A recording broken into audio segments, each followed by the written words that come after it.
المسلمين أجمعين، خصوصا إلى والدينا وأولادنا وأسراتنا وقرابتنا أجمعين، وخصوصا إلى سيدنا وشيخنا الشيخ حج محمد عيسى بن أحمد أنصار الله وأهل سلسلة وصوله وفروعه ومن ينتسب إليه، وخصوصا إلى سيدنا وشيخنا الشيخ حج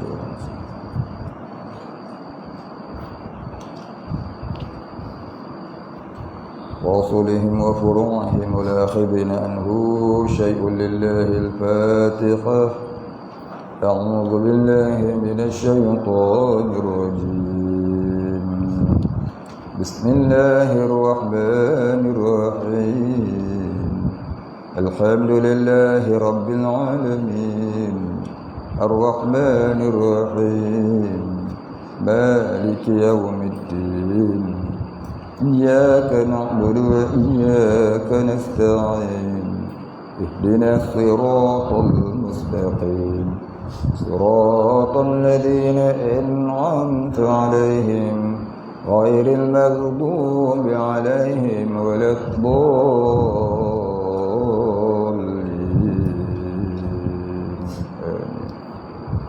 الحمد لله رب العالمين، الصلاة والسلام على أشرف الأنبياء والمرسلين وعلى آله وصحبه أجمعين.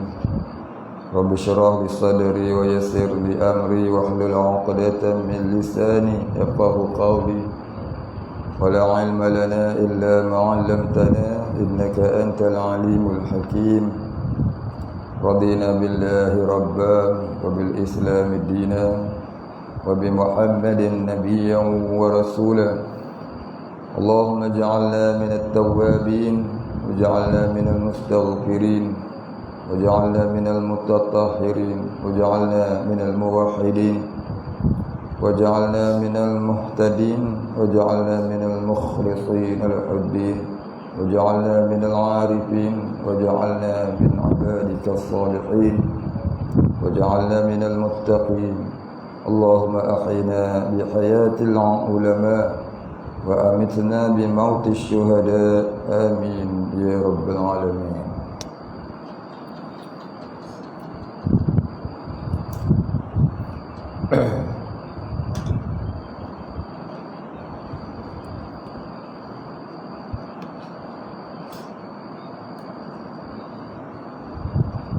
Bismillahirrahmanirrahim.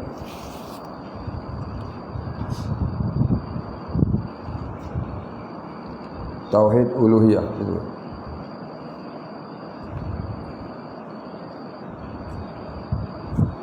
Kita baca kitab Aqidatul Mu'minin muka surat 58 kitab Jawi.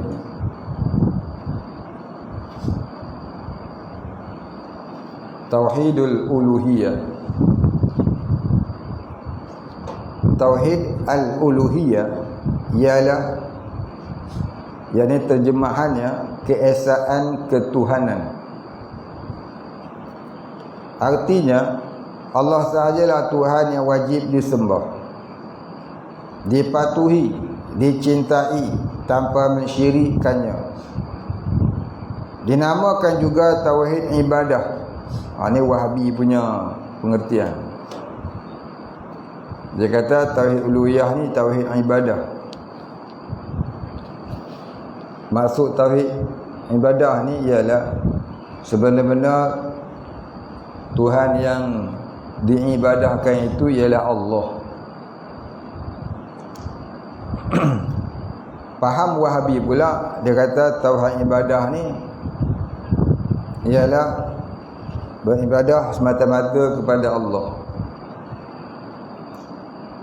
Arti yang lebih luas lagi iaitu tidak boleh syirik di dalam bertuhankan Allah.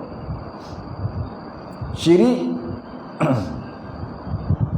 ialah menyamakan suatu dengan Tuhan, sama ada pada zatnya, sifatnya ataupun perbuatannya. Syirik itu ada 3 jenis.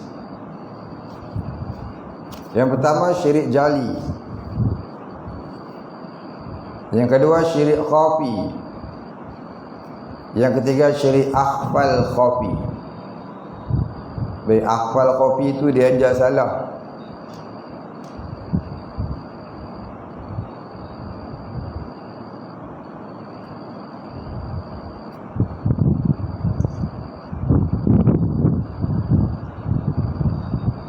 Aja yang betulnya alif kha fa ya.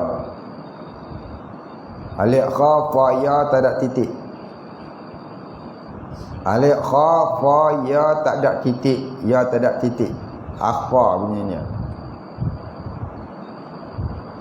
Al jali. Alif lam al khafi. Alif lam kha fa ya. Akhfal khafi.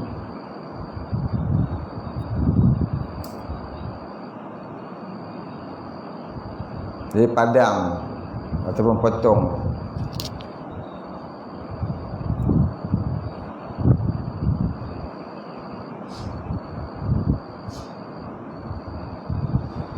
Alhamdulillah. Baik, kita huraikan sikit tadi. Wahabi dia kata syirik tauhid uluhiyah ni ialah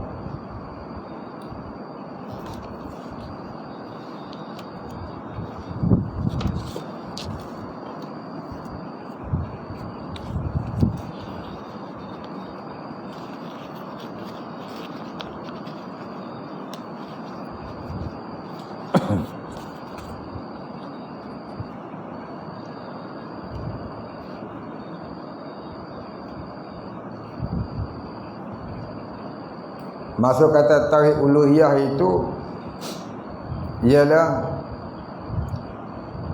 tauhid ibadah. Maknanya kita tidak boleh melakukan syirik dalam melakukan ibadah kepada Allah. Pahaman dia tu betul dah. Tapi pahaman dia bahawasanya tauhid ibadah, tauhid uluhiyah dan tauhid rububiyah itu adalah berbeza. Yang tu salah. Kata berbeza tu yang salah. Tauhid uluhiyah itu samalah pengertiannya dengan tauhid rububiyah.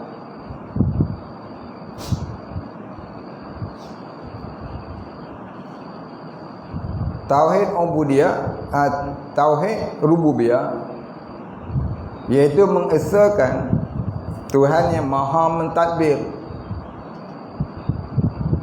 Tauhid uluhiyah pula mengakui bahawasanya Allah lah Tuhan yang maha mentadbir. Tuhan ialah yang mentadbirkan sekalian alam.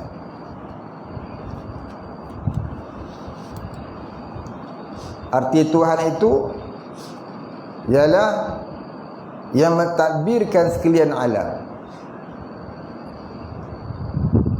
Jadi ketuhanan dengan pentadbiran tidak lari, kembalinya kepada Allah.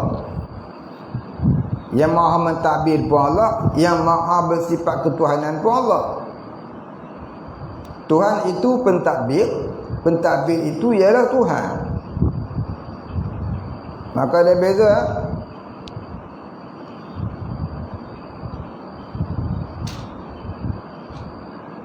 Pentadbir ialah Allah, ketuhanan pun Allah. Maka ada beza ke tidak? Tidak beza.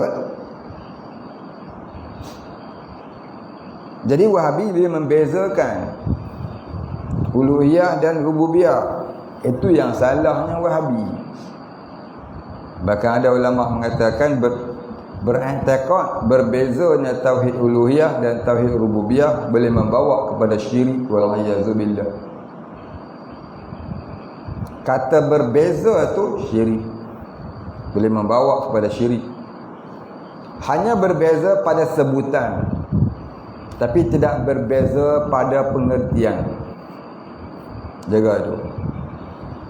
Uluhiyah dan rububiyah berbeza pada sebutan, tapi tidak berbeza pada pengertian. Rububiyah pentadbiran, uluhiyah ketuhanan. Siapakah pentadbir?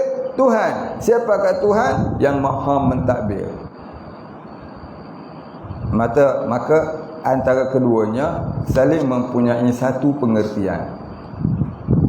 Dia tak boleh kata uluhiyah dan rububiyah berbeza. Kata berbeza itu boleh membawa kepada syirik. Sebab itu ada setengah ulama mengatakan Wahabi ini dah jatuh syirik. Sebab mereka melakukan perkara mensyirik ke Allah dengan mengatakan tauhid uluhiyah, tauhid rububiyah adalah berbeza. Kita orang ahli sunnah berkata berbeza hanya pada sebutan, tapi tidak berbeza pada pengertian. Pada hakikat tidak berbeza. Pada bahasa sahaja berbeza. Berbeza pada sebutan. Begitu maksudnya. Jadi itulah dia setengah ulama kata Wahabi ini terkeluar daripada Islam. Tapi kebanyakan ulama tidak menghukumkan mereka terkeluar daripada Islam. Jadi untuk lebih selamat, kita kata mereka ini golongan yang sesat dari ahli sunnah wal jamaah. Sama ada keluar ataupun tidak, kita serah pada Allah. Banyakkan ulama tidak menghukumkan mereka kufur. Kebanyakan ulama menghukumkan Wahabi ini akidah yang mubtadi'. Akidah yang mubtadi'. Apa dia mubtadi'? Pembid'ah. Akidah mereka itu tergolong dalam mubtadi', pembid'ah. Pembid'ah ni apa dia? Nabi kata kullu hadasin bid'atun wa kullu bid'atin dalalatun wa kullu dalalatin finnar. Tiap-tiap rekaan itu,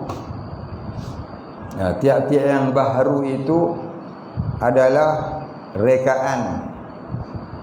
Tiap-tiap rekaan itu sesat. Tiap-tiap sesat itu dalam neraka.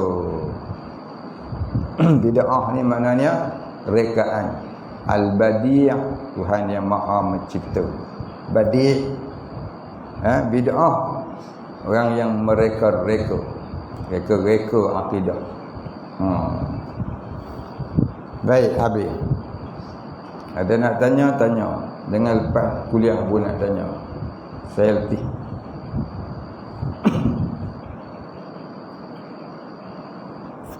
Baik. Apa dia syirik jali?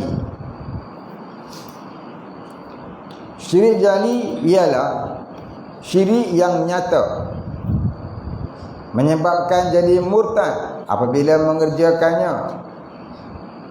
Syirik ini terbahagi kedua. Yang pertama, syirik dengan hukum sifat ketuhanan,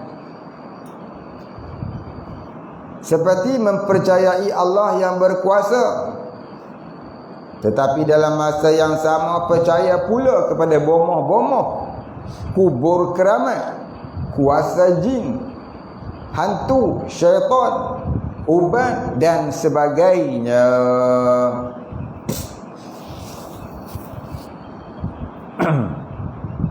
Itu namanya syirik dengan hukum sifat ketuhanan Allah. Ini kita mengakui sesuatu benda yang lain boleh memberi bekas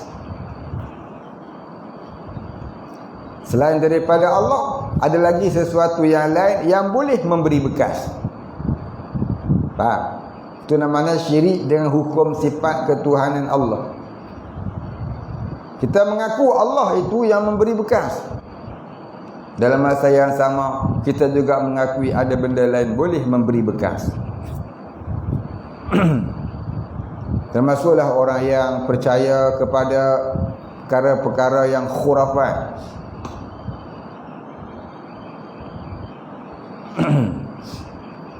Apa dia khurafat ni? Khurafat ni asalnya nama orang. Khurafah nama dia. Khurafah. Khurafah ni asalnya nama orang. Zaman Nabi dulu ada satu orang ni namanya Khurafah. Dia dicolek oleh jin. Lalu jin letakkan Khurafah ni di dalam alam dia. Maka duduklah dia di alam jin beberapa tahun. Harus manusia duduk alam jin. Siapa nak masuk alam jin? Nak? Nak? Siapa nak masuk alam jin? Lain kali lah. Berani ke? Baik, ni kata almarhum Tuan Guru Haji Soleh Musa. Dia bagi jazak anak murid dia dulu. Siapa nak masuk alam jin? Hendaklah dia berpuasa peti geni. Puasa putih kata orang Malaysia. Puasa putih. Puasa putih ni apa dia? Jangan makan benda yang bernyawa. Makan sayur. Orang bagi hari ni vegetarian. Selama 3 hari. 3 hari je. Tak lama. Selasa, Rabu, Khamis. Mula puasa hari Selasa. Baik. Pagi Selasa tu dia baca surah jin sebanyak 1000 kali. Hendaklah dihabiskan dalam masa 3 hari. Selasa, hari Rabu, hari Khamis sampai tengah malam Jumaat.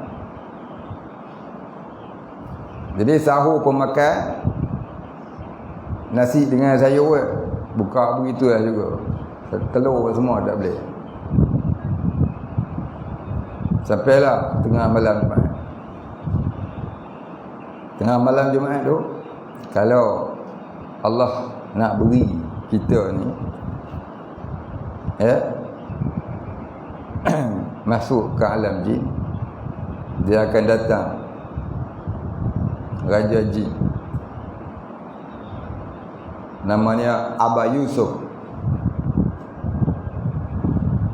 Raja Jin namanya Aba Yusuf.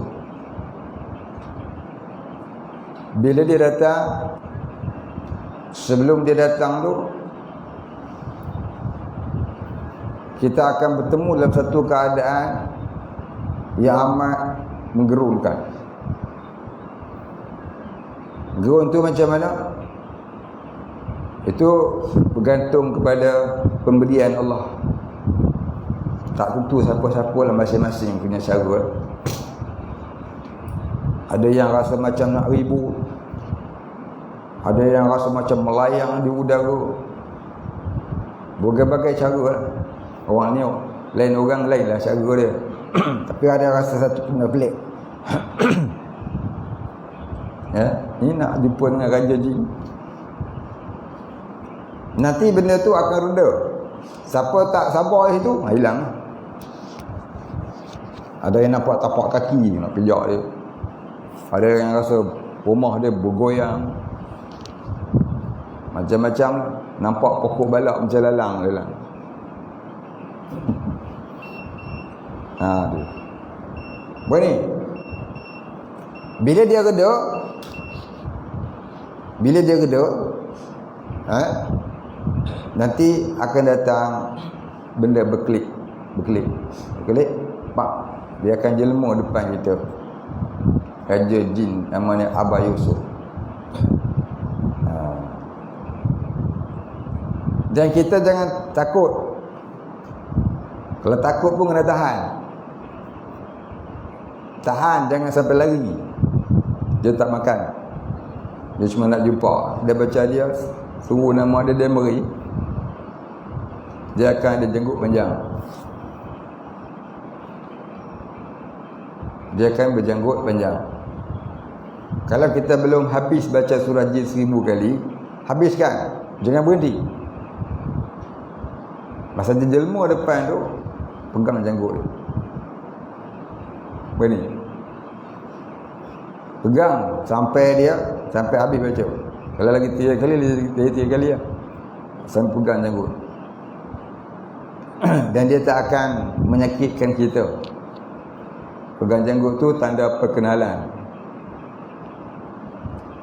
Nanti bila dah habis 1000 kali, dia akan tanya, Wahai Omar, apa hajat? Dia kenal kita. Omar nak itu bomoh. Maka jawab dengan salah. Aku nak memerintah sekalian alam. Bukanlah memerintah sekalian alam tu jadi Tuhan dah. Jadi nak senang, nak mana kata memerintah sekalian alam ni, maknanya iaitu kita nak apa yang kita hajat. Jangan sebut satu, sebut aku nak memerintah sekalian alam. Bukan sekalian alam tu alhamdulillahi rabbil alamin, bukan yang tu. Kalau yang tu nak jadi syirik, nak lawan Tuhan, tak boleh.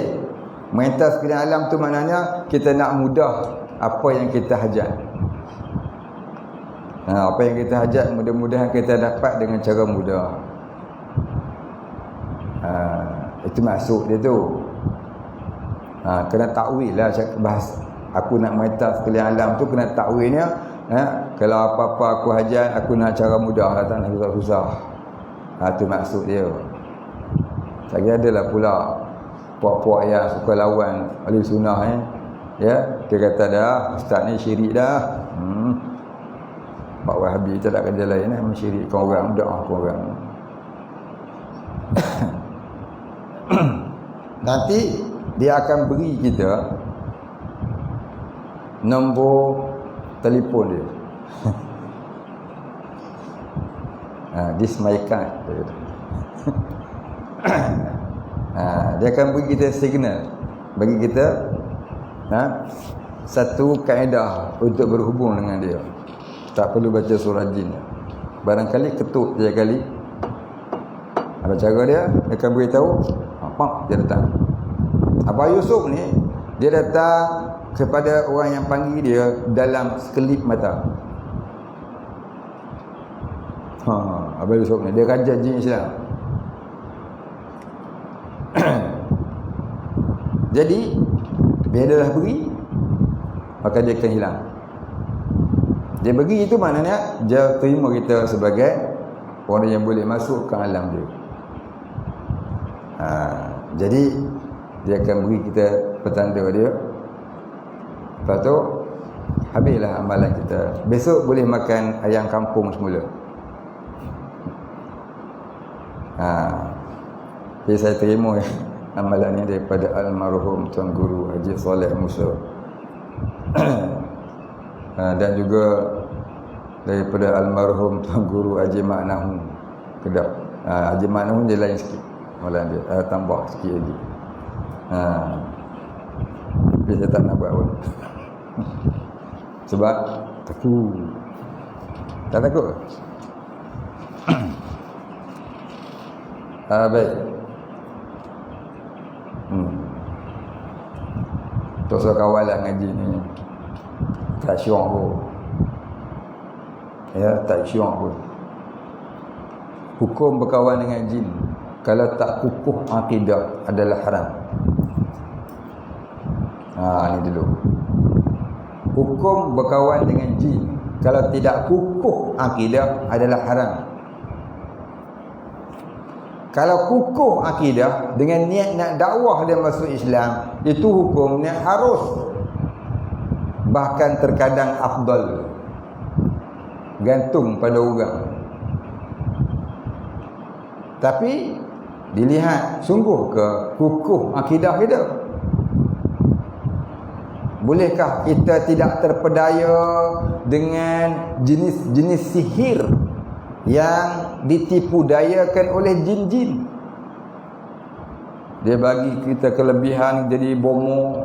Bolehkah kita tidak Berdaya dengan kelebihan berbomoh, banyak bomoh jatuh syirik. Sebab jadi bertuhankan jin. Jin ni kuat bohong. Jin ni kuat menipu daya. Manusia pun bukan bohong, jin lagi kuat bohong. Nampak? Jadi janganlah kawan dengan jin. Itu cerita. Malaikat jin tu datang berguru dengan kita. Dia jadi murid, belajar tauhid, belajar fiqh, belajar tasawuf, belajar nahwu saraf. Tu tak apa. Dia nak datang. Dia nak masuk kuliah kita, masuk. Jadi murid, bukan jadi sahabat. Jadi murid tak apa. Itu afdal. Dan dia tak boleh tipu dia. Kalau dia dah jadi murid, kalau tidak dia murid derhaka. Kamu jin-jin duduk sini, duduk mengaku tipu aku sudah. Sini banyak jin, nak beritahu dulu. Tak percaya, tanya Wak Jamal. Belum saya duduk sini, aku tanya Wak Jamal. Dia orang lama sini. Saya tak mau cerita, hidup. Lepas saya datang sini, alhamdulillah, jin-jin tu semua dia relax. Semuanya kuasa Allah. Rumah saya tu, Wak Jamal tak boleh tidur. Kita tanya dia. Kita tanya dia pasal siapa? Siapa Wak? Tanya dia. Dua ada lagi, tak mati. Surau ni pun dulu, dia orang tak boleh tidur. Tu, kursi merah tu, berjalan sendiri. Ni, surau ni, ada satu pokok besar. Tapak surau ni, rumah Pontianak. Tu tanya Alung, brother. Dia orang cerita. Kampung ni dulu ni, cerita dia. Selalu orang dengar Pontianak mengilai. Terutama sekali kawasan kita ni lah. Ini Haji Idris Tuki Ayam tu cerita. Sekarang dah tak ada tu. Alhamdulillah. Allah tolong kita. Bukan sebab kita. Allah tolong kita. Kita duduk sini, lalulah tengah malam ke. Tak ada apa. Dulu ni rimau masuk sini. Saya pernah jumpa tapak kaki rimau. So kita buat pagar. Biar alhamdulillah Allah jaga kita. Bukan kita jaga kita, Allah jaga kita. Lepas tu saya tak suka istilah kita jaga kita, saya tak suka dulu. Ya, Allah jaga kita tu bukti.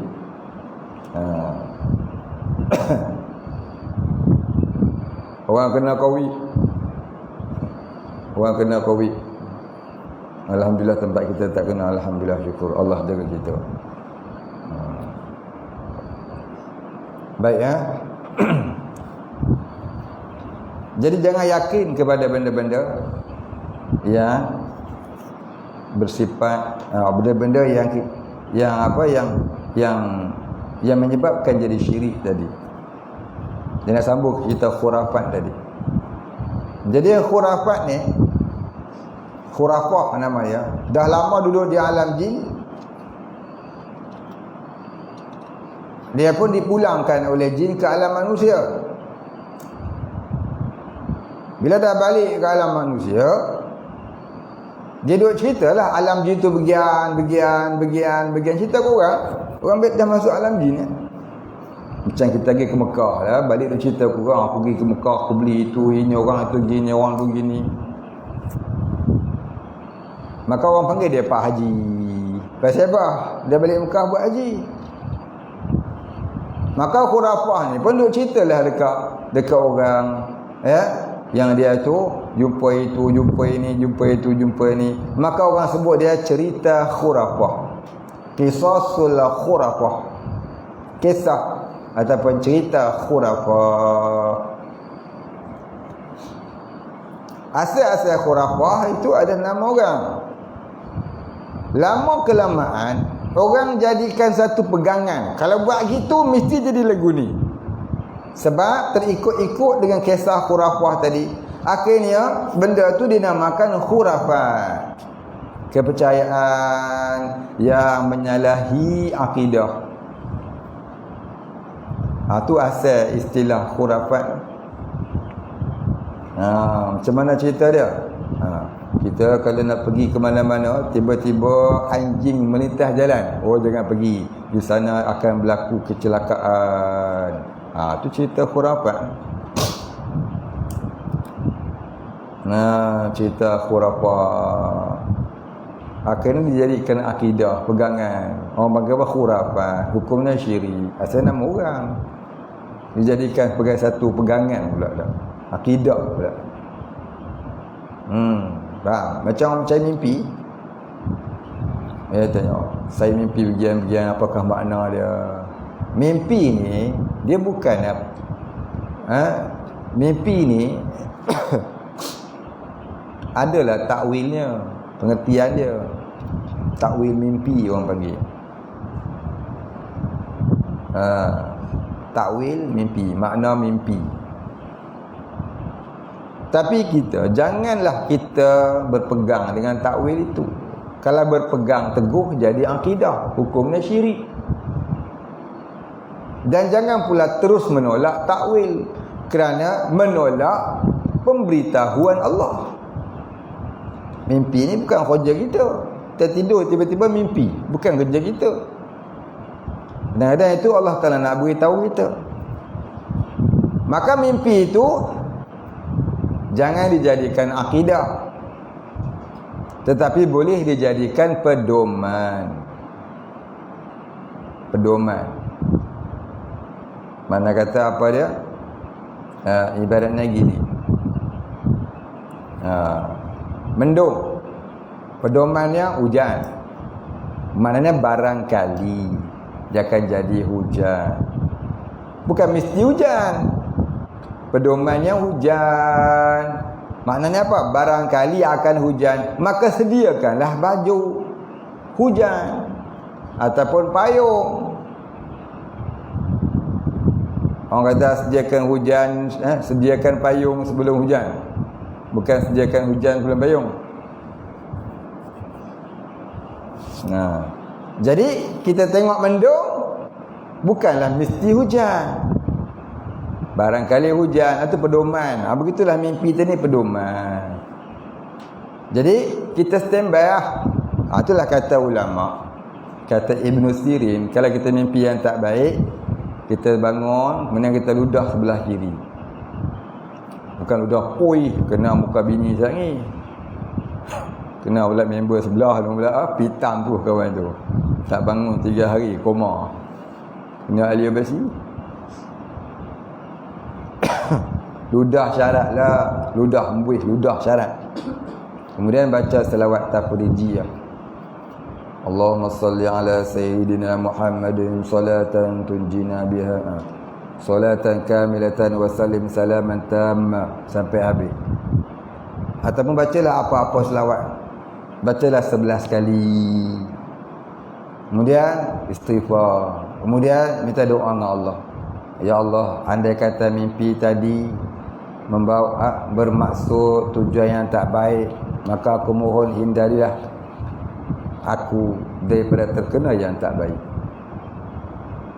Mudah-mudahan selamat kita, diselamatkan oleh Allah dari sebarang bentuk yang tak baik.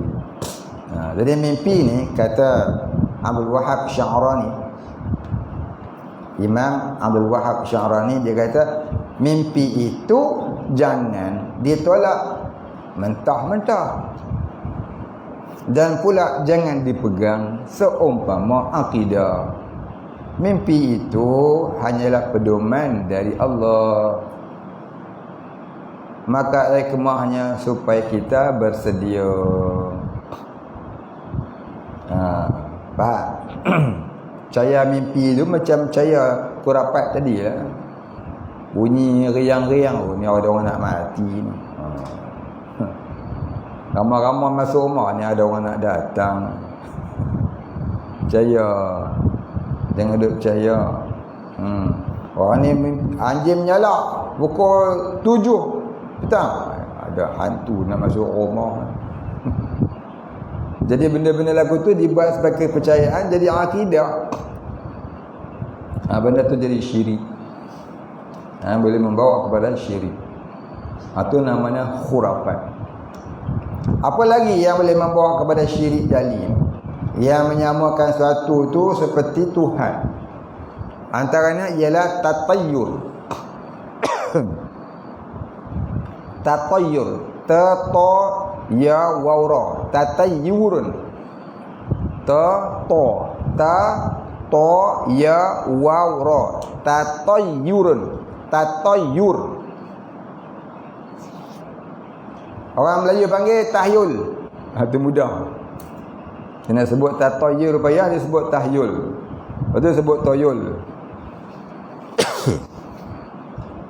Bukan toyul, tatayyur. Asalnya daripada kalimah tayrun, artinya burung.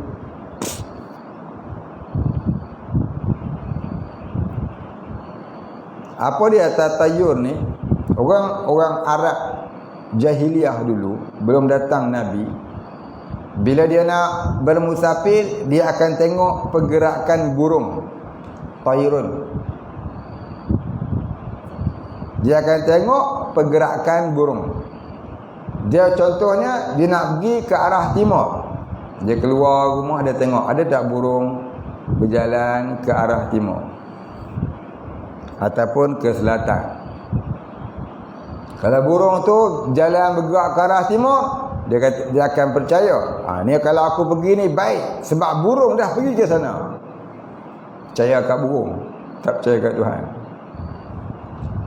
Kalau pula dia nak pergi ke timur tu, ada burung pergi ke barat, ini kalau aku pergi ni celaka ni. Tak boleh pergi.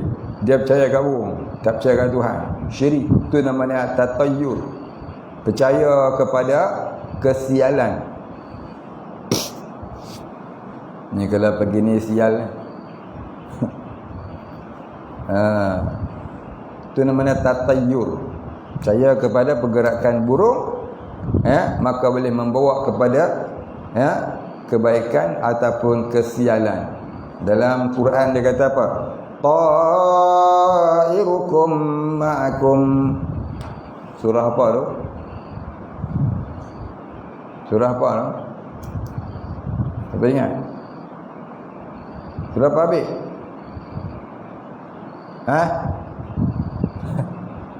Surah apa ke?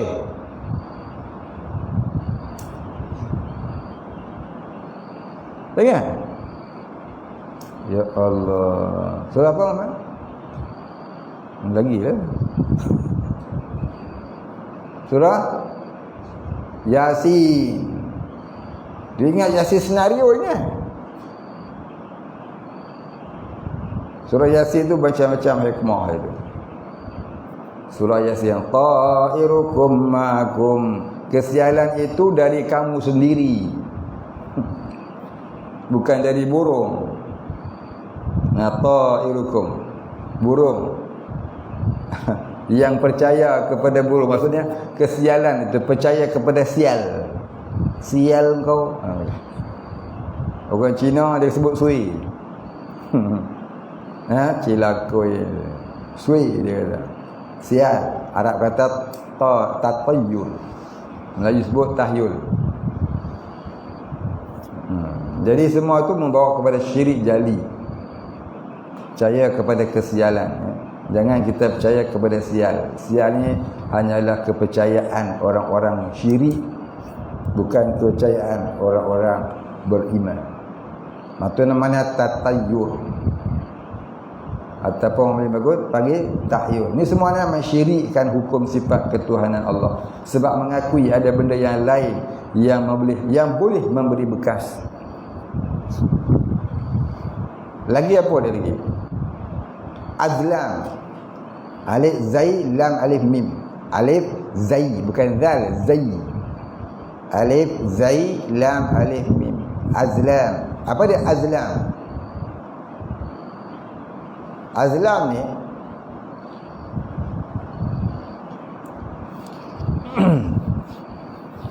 orang Arab dulu ni,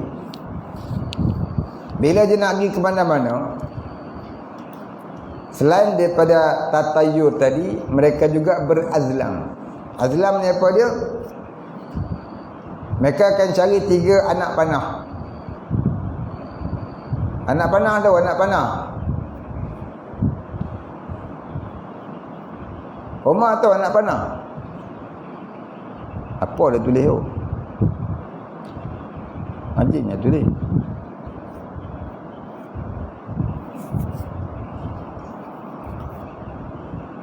Dia tulis apa? Anak panah cocok ke jantung.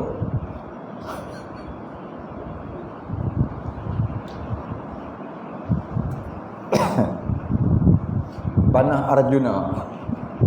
Itu anak panah. Apa dia?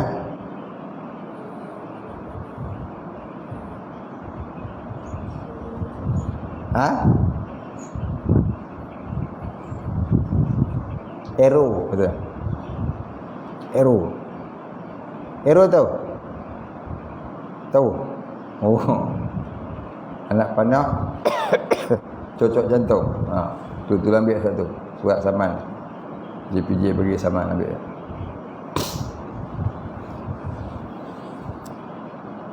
Orang Arab dulu ni dia akan ambil 3 anak panah.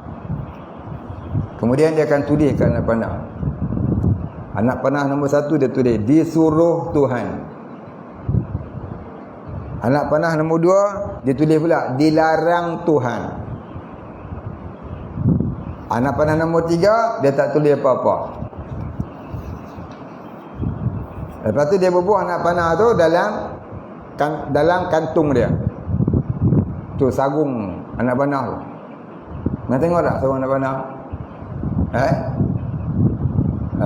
Dia pun macam apa? Kantung anak panah, sarung anak panah tu. Dia masuk dalam tu dia kocak. Kocak. Nanti dia angkat satu. Pak, dia akan baca. Dilarang Tuhan. Oh, tak boleh pergi. Ni kalau pergi ni nanya aku.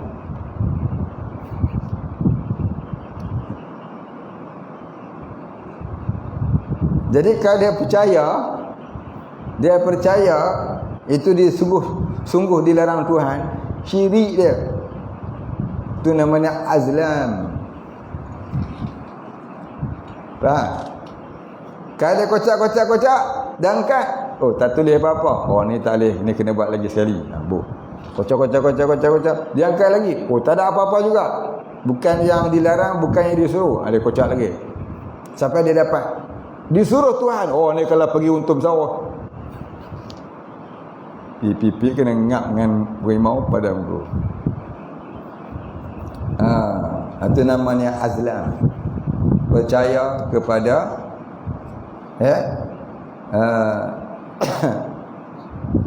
percaya kepada itu orang panggil apa? Azlam lah, Arab panggil azlam. Ya.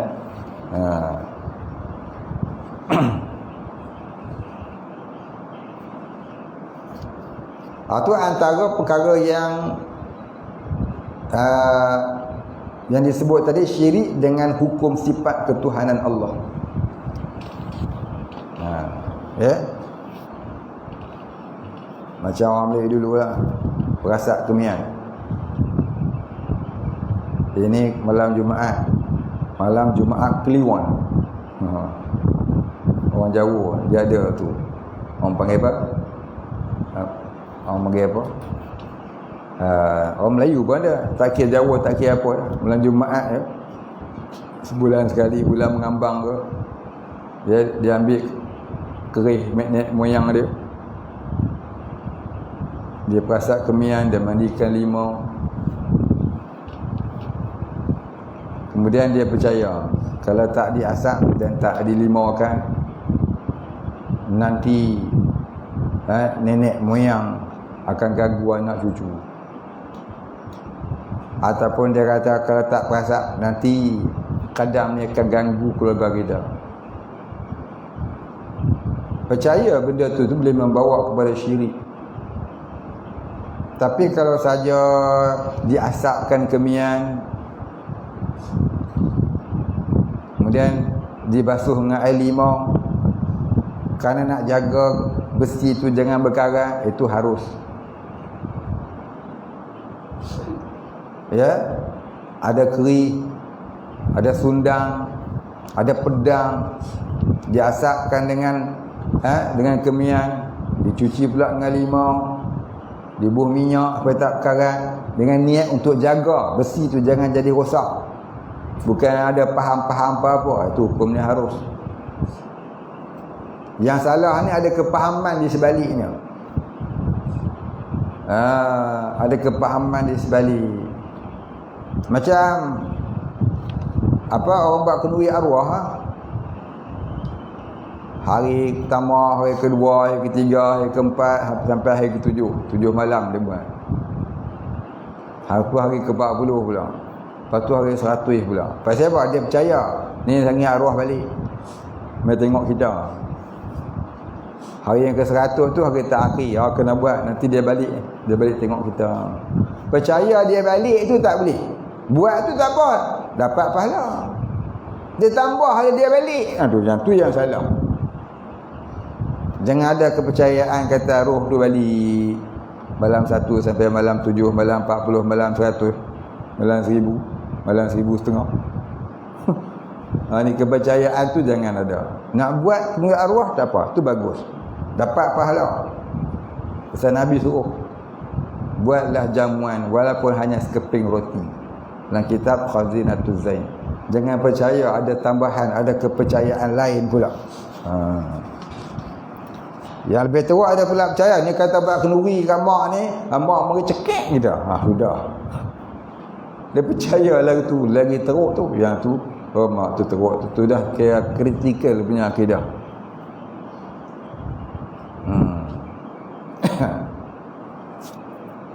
Tu namanya apa tadi? Perasaan kemian. Mandi bunga. Mandi bunga nak cari jodoh. Buang sial. Yang tu yang salah, buang sial. Mandi buang sial. Pasal apalah umur dah 49 tak kahwin-kahwin lagi ni. Barangkali kau ni ada sial ni. Kena pergi jumpa Tok Bomo mandi bunga. Mandi bunga buang sial. Sebenarnya Tok Bomo tu lah yang sial. Sial kau. Dia punya ajaran mengajar orang mengaku kesialan, tatayur. Tu adik-beradik tatayur tu, percaya kepada kesialan. Tatayur ni percaya kepada kesialan. Tu adik-beradik dia.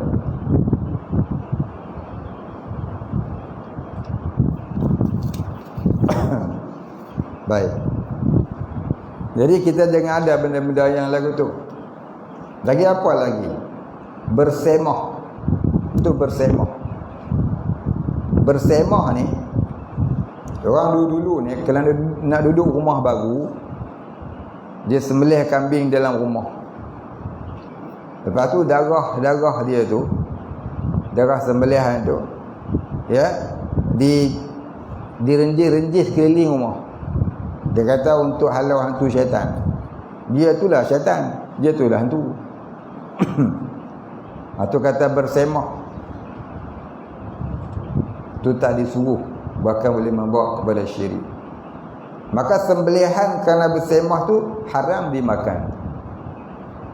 Kerana bersembelih untuk menjamu hantu. Darah-darah tu. Lepas tu daging tu buat kari pula makan. Tak boleh makan. Sebab dia sembelih bukan atas nama Allah. Dia sembelih kerana nak halau hantu. Itu nama dia semah, haram dimakan. Itu dia katakan sembelih kalau tidak dengan nama Allah haram dimakan. Jadi kalau sembelih dengan niat nak makan semata-mata, sunat disebut nama Allah dalam mazhab kita Syafi'i. Jadi asalnya tak baca bismillah pun tak apa kalau niat nak makan. Tapi oleh kerana niat nak jamu setan, langsung haram dimakan. Faham? Mazhab Hanafi wajib baca bismillah tak kala nak sembelih. Mazhab Syafi'i sunat baca bismillah tak kala nak sembelih. Adakah bismillah saja? tanpa Ar-Rahman Ar-Rahim. Ada juga orang faham kalau kita nak sembelih dengan baca Ar-Rahman Ar-Rahim. Sebab Ar-Rahman Ar-Rahim yang Maha Pemurah, Maha Penyayang. Kalau dah sayang, kenapa nak sembelih? Baca bismillah jelah. Cerdik itulah. Yang Maha Penyayang bukan hang, yang Maha Pemurah bukan hang, Allah. Ingat dia pula yang Maha Penyayang. Tu ajaran main mana tak tahu. Saya pernah dengar tu. Dia kata baca bismillah je, dengan baca bismillahirrahmanirrahim tak boleh. Alasan dia apa dah? Kalau dah sayang kenapa sembelih? Ya Allah, cerdik tak ketahuan. Ada juga orang faham lagu tu. Faham? Lagi apa lagi yang boleh membawa kepada syirik? Ya, buang ancak. Tahu buang ancak? Orang dulu ni bila selalu kena ganggu jin, pergi dalam pocok, jumpalah Tok Bomo. Tok Bomo kata, kamu ni diganggu saka. Saka moyang kamu. Jadi dia kata, kalau nak pisahkan daripada dia, hendaklah dibuat pulut kuning, ayam panggang hitam, ayam hitam panggang, telur. Buat pulut kuning sepuyuk, buh dalam upih pinang. Upih pinang tu, upih. Upih tahu upih? Office. Upih pinang ni tu pelepah pinang tu. Upih pinang tak tu duduk kampung ngamangan kan, duduk planet Pluto. Duduk kat bulan tak apa lah. Upih tu upih. Upih tu duduk kampung upih tak tahu. Asal tu upih?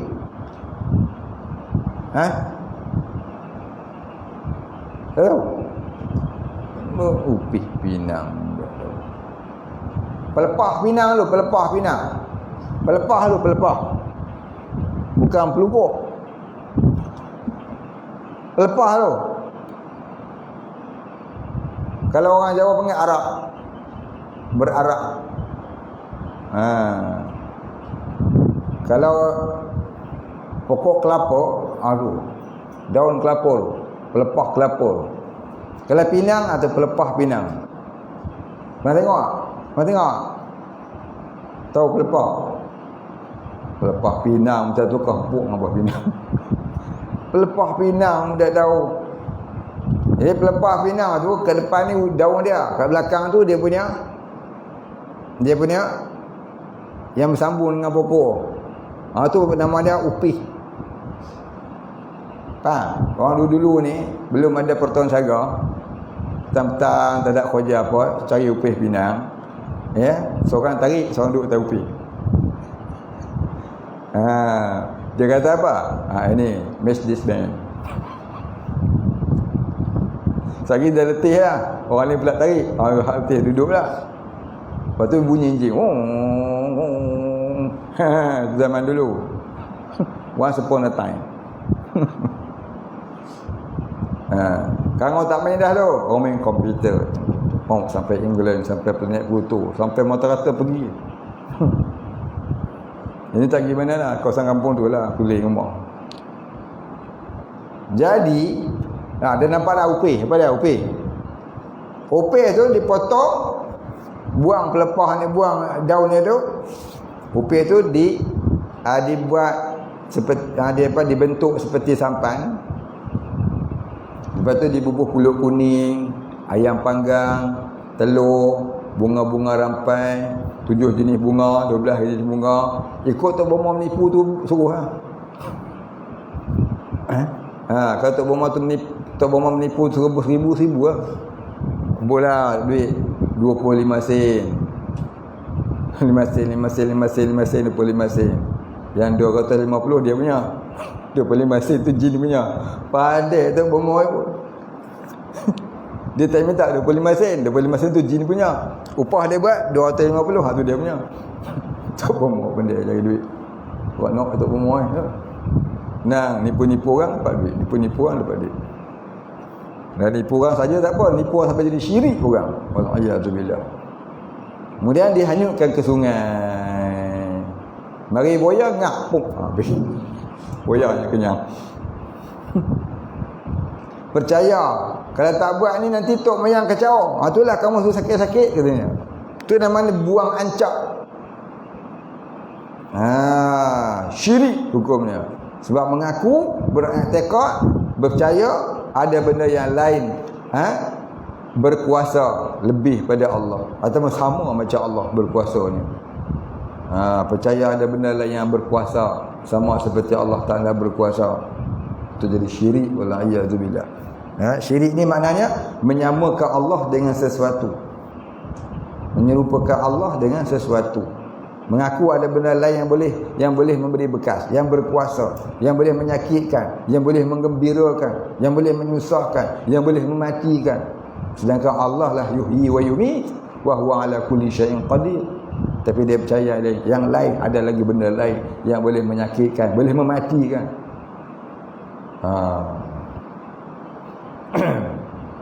Apa lagi antara yang syirik? Puja kubur. Puja kubur, pergi kubur menurun mereka. Yang tu ya syirik.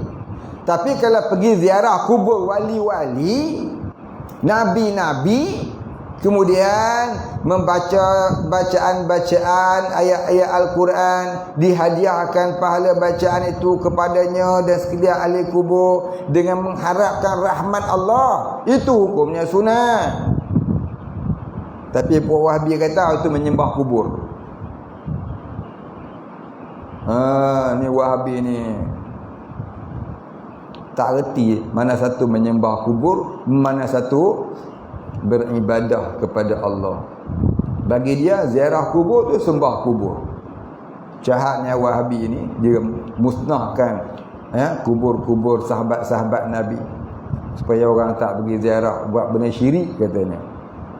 Yang dia sokong mereka tak syirik pula. Yang dia bawa masuk artis-artis telanjang daripada Amerika ke Arab Saudi tak syirik pula. Bodoh Wahabi ni. Dengan jubah, dengan eagle, dengan sorban, peluk betina, masuk pula dalam YouTube, satu dunia tengok, bangga pula dengan orang, tak syirik pula. Mana mufti Wahabi hak buta tu, suruh bagi fatwa, dia buta, dia boleh nampak benda tu. Wahabi ni, dia ambil mufti dia semua buta. Pasal apa? Senang nak disuruh keluarkan fatwa, dia tak nampak apa. Maka dia fatwa ikut apa raja suruh, dia buta. Buta di dunia, buta di akhirat. Itu namanya buta di dunia, buta di akhirat. Siapa dia? Mufti Wahabi.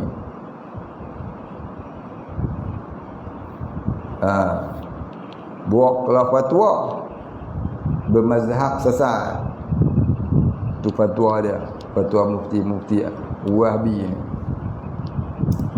Baik.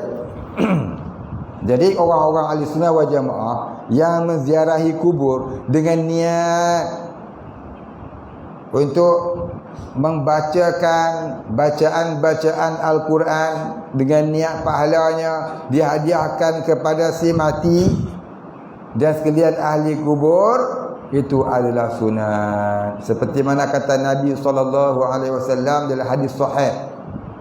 Apa Nabi kata? Barang siapa melewati suatu tanah perkuburan lalu diucapkan Assalamualaikum ya ahli diyar, Assalamualaikum ya ahlad diyar,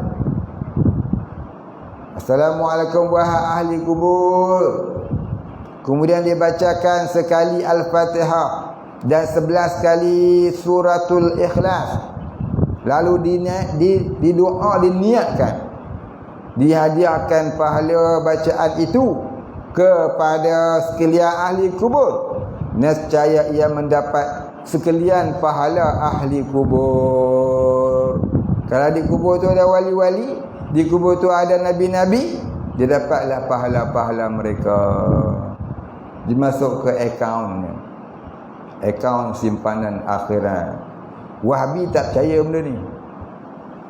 Sebab apa Wahabi tak percaya? Sebab Wahabi bodoh. Tu hendak kita. Ada orang nak jadi Wahabi sini? Ada dulu kawan-kawan saya mengaji pondok Lanai dulu. Ada kawan-kawan saya mengaji pondok Lanai. Dah mengaji dengan tok guru. Mengaji kitab fiqh, kitab tauhid, kitab tasawuf. Tapi lah jadi Wahabi. Bodoh tu. Dah duduk tempat lubuk ilmu ahli sunnah. Tiba-tiba lawan ahli sunnah. Memang dia ni hapak perahin betul. Ada kawan saya. Lepas tu sambung kerja Madinah. Balik bertambah-tambah kebapakan kewahabian dia tu. Kebapak wahabian dia tu. Tambah teruk. Ada dua kat Perak sana. Dua kat Ipoh Perak. Mengajar kitab tasawuf Minhajul Abidin. Wah, hebat. Tapi mengajar ala Wahabi. Habis dia rat, habis dia potong habis kataan-kataan ulama sufi. Ni cara Wahabi menyampaikan ilmu. Dia baca kitab ahli sunnah tapi dia hurai ikut bapak Wahabi dia. Lepas tu ada kita ahli sunnah hari ni banyak di auto dah tak jadi original lah. Diciplak oleh Wahabi. Macam kitab Fathul Bari karangan Ibnu Hajar, banyak dibuang hadis-hadis dan huraian-huraian yang bagi mereka salah. Ditahqiq semula oleh Al-Bas. Siapa dia Al-Bas ni? Tu mufti Wahabi Arab Saudi yang buta di dunia, buta di akhirat. Tapi di Malaysia ni ada pula orang yang mengaku di sunnah tapi sokong Wahabi. Saya pun pelik juga. Salah apa dia ni? Barangkali sebab politik. Ya. Maka kita tak usah kata apalah, biar. Saya tak kata siapa-siapa ni. Saya kata ada. Satulah barangkali sebab politik ataupun sebab apa kita tak tahu. Sedangkan Wahabi ni terang-terang menuduh ahli sunnah ni dalalah. Siapa bermazhab sesat. Al-muqallidu dalalatun, kata Wahabi. Bertaklid kepada mazhab itu sesat.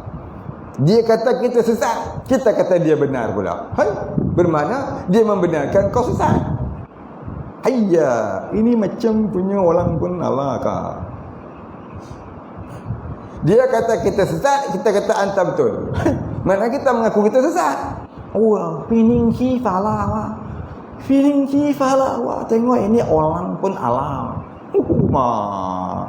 Wah ya sui jauh. Ini orang pun alau mah. Hang bodoh. Tu aku bodoh. Tak apa lagi. Tak apa lagi yang tu. Hang sesat. Ya betul aku sesat. Dia mengaku sesat ni lain-lain macam ni. Mengaku bodoh tak apa lagi. Mengaku sesat ni cerita. Dia sesat sebab ikut. Jadi saya nak beritahu ni, orang yang mengaku dia ahli sunnah wal jamaah, kemudian dia mengatakan Wahabi itu betul, bermakna dia mengaku dia sesat. Pasal apa? Wahabi kata al-muqallidu dalalatun.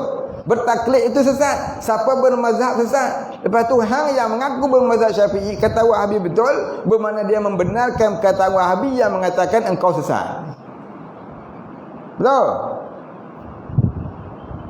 Dia jaga-jaga orang hari ni. Janganlah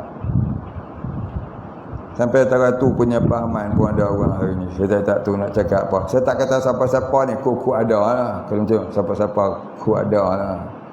Ku terjerumus dengan orang macam tu lah. Ada orang lagu tu. Ni cerita bab syirik jali. Tak habis. Banyak lagi nak sebut ni. Kutlah tu sekat tu. Dan yang seumpama dengannya, saya cerita tadi apa dah? Yang pertamanya khurafat, yang keduanya tatayul, yang ketiganya azlan, yang keempatnya apa lagi? Bersema. Lepas tu buang anca. Lagi puja kubur. Lagi semua tu adalah syirik dengan hukum sifat ketuhanan Allah. Faham ya? Kias dengan benda-benda yang lain. Setiap pengakuan yang mengakui adanya kuasa yang menyamai dengan kekuasaan Allah, hukumnya adalah syirik. Yang kedua, syirik dengan hukum-hukum Allah. Seperti, ini paling banyak, mempercayai hukum Allah adalah baik, tetapi hukum manusia lebih baik sesuai pada zaman ini. Ini paling banyak. Ini yang paling banyak. Yang ni ya. Yang paling banyak yang ni ya. Dia yakin Al-Quran tu benar, dia yakin hadis tu benar, tapi menganut faham-faham yang dicipta oleh orang-orang kafir. Seperti faham nasionalis, faham nasionalisme, ism atau fahaman-fahaman atau ideologi kafir dibuat sebagai cara hidup, is the way of life.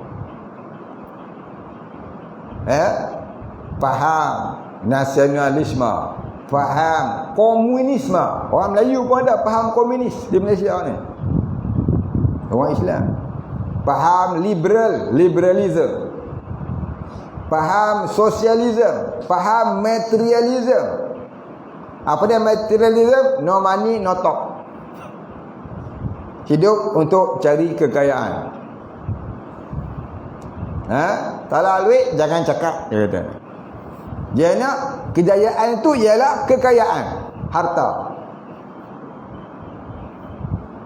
Kejayaan ialah kekayaan harta. Kalau betul, Fir'aun jaya, Namrud jaya, Qarun berjaya lah. Berjaya tenggelam dalam tanah semua kali. Dia ukur kejayaan tu dengan kekayaan. Ni semuanya al-bangang fid dunia wal bongok fil akhirah. Ni fahaman ni paling banyak ni, fahaman materialism, fahaman kebendaan, hubbud dunia. Kita tidak. Kejayaan ialah kamu mati sebagai orang yang takwa Allah. Kejayaan ialah kamu mati sebagai orang yang bertakwa kepada Allah. Kamu mati syahid dunia akhirat. Kamu mati sebagai orang yang mahabbatullah. Walaupun kamu miskin harta, tapi sebenarnya kamu kaya di dunia, di akhirat. Sebenarnya di dunia pun dia kaya lah. Dia nampak dia miskin tu orang bodoh bangang ya. Orang yang buta dunia, buta akhirat. Walaupun dia tak ada apa di dunia. Sayyidina Nabi Isa alaihissalam, dia rumah pun tak ada. Nabi Isa alaihissalam dia rumah pun tak ada. Tidur bertilamkan bumi, beratapkan langit, berlampukan bulan. Dia kata apa dekat Allah? Aku bersyukur dengan apa yang kau kurniakan kepadaku ini ya Allah. Aku bersyukur. Dia terima kasih sungguh ke Allah pasal dia bagi dia tidur bertilamkan bumi, beratapkan langit, berlampukan bulan. Itulah tidur dia setiap malam. Nabi Isa alaihi salam antara nabi yang dimuliakan Allah Ta'ala, termasuk dalam golongan nabi ulul azmi. Sekarang masih hidup, dia mulia tak mulia dia. Sekarang masih hidup di langit, dia akan turun ke bumi membunuh Dajjal. Mulia lah. Itu namanya dalam Quran disebut inna akramakum indallahi atqakum. Sesungguhnya kemuliaan di sisi Allah ialah orang yang bertakwa. Bukan orang kaya. Tapi kita orang yang materialism ini, dia ukur kekayaan itulah kejayaan. Dia tak tahu kekayaan itulah keazaban, kesiksaan. Orang kaya senang hati je. Orang kaya susah hati je. Macam mana nak tambahkan lagi? Dah tambah-tambah dah, nak tambahkan lagi. Naik penyangak, bunuh, habis. Itulah dia. Azab. Itu belum lagi azab dalam kubur, dalam neraka. Dengan siapa-siapa ada niat nak jadi orang kaya tu, tak ada niat nak jadi orang kaya, jangan. Kalau terkasa nak jadi orang kaya, ya Allah ampun dosa aku, kerana aku hubung dunia. Ni pondok ni ya tak ajar kamu semua jadi orang kaya. Nah, jangan ada niat nak jadi orang kaya esok kau jadi seorang ulama yang kaya raya. Ada jet, ada kapal terbang, ada roket. Jangan bercampur-campur. Wala talbisul haqqa bil batil. Jangan campurkan yang hak dengan yang batil. Ulama tu tak apa hak dah. Gila dunia tu batil. Bila bercampur hak dengan batil, hak campur batil, bersamaan batil. Batil campur hak, bersamaan batil. Batil campur batil, batil kuasa dua. Hak campur hak, itulah tahqiq.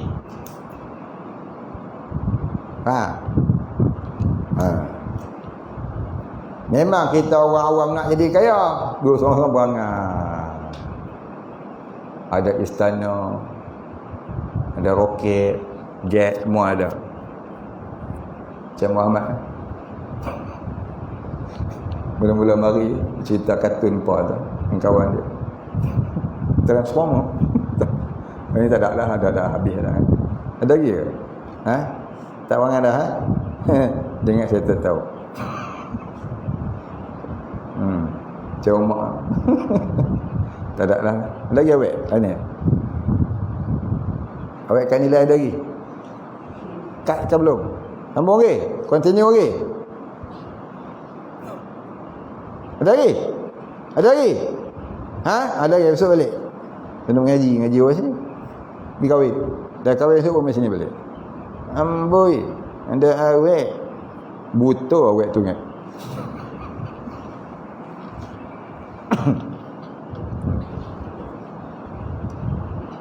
Dosa ada perempuan kat belakang. Jangan duk main cinta-cintun. Saya tahu ya, 24 jam out. Saya tak hantar lah, suruh balik. Saya buat saya. Siapa main cinta di sini, tu pintu pagar terang tak pernah kunci. Saya suruh keluar, balik jalan kaki. Saya tak hantar. Hari ni hak perempuan balik, dosa centang balik. Pandai-pandai hang nak balik. Cakap betul sebentar dia benarkan main cinta-cintun. Cinta-cintun. Maggi cintan pun tak boleh. Faham tak? Abang Asyik ni lagi hang pergi teka-teka pula. Hak nilai tu sudah tinggal. Boy. Ada juga. Habis sudah. Jadi orang hari ni macam-macam pahaman ada. Ada pula yang faham liberalism, sekularisme. Apa sekularisme? Sekularisme ni iaitu faham agama dan kehidupan adalah perkara yang berlainan. Agama satu, kehidupan satu. Agama dengan kehidupan tak bercampur. Agama hanya di masjid, di surau. Keluar masjid, keluar surau, ikut suka lu. Up to you nak jadi apa? Nak minum arak ke? Nak handuh dadah ke? Apa ikut suka. Islam tidak. Hulu fi silmi kafah. Masalah kamu dan Islam keseluruhan. Bukan hanya di surau, di mana-mana sahaja. Islam mengajar semua benda yang kamu buat ada hukum hakamnya. Terkadang jatuh wajib, kadang sunat, kadang haram, kadang makruh, kadang harus. Tak ada satu benda yang tak terkena hukum Islam ke atas. Nak tidur pun ada hukum tidur haram, tidur wajib, tidur harus, tidur sunat, tidur makruh. Tidur ayam. Tidur ayam. Orang Kelantan panggil sengeleng. Sengeleng tu sengeleng. Orang Kelantan tak ada sini. Kami faham sengeleng. Kami tu tak faham kan orang tak. Untuk orang Kelantan, sengeleng tu sengeleng. Sengeleng. Apa hukum dia? Semua ada dalam Islam. Memang selagi ada istilah, di sana ada hukum. Faham? Selagi ada istilah, di sana ada hukum. Itulah Islam. Udkhulu fi silmi kafah. Apa juga benda ada hukumnya tu. Tak lari. Ada tak akan tidur pun ada Islam dia. Ada. Masuk tandih pun ada hukum dia. Makan pun ada hukum dia.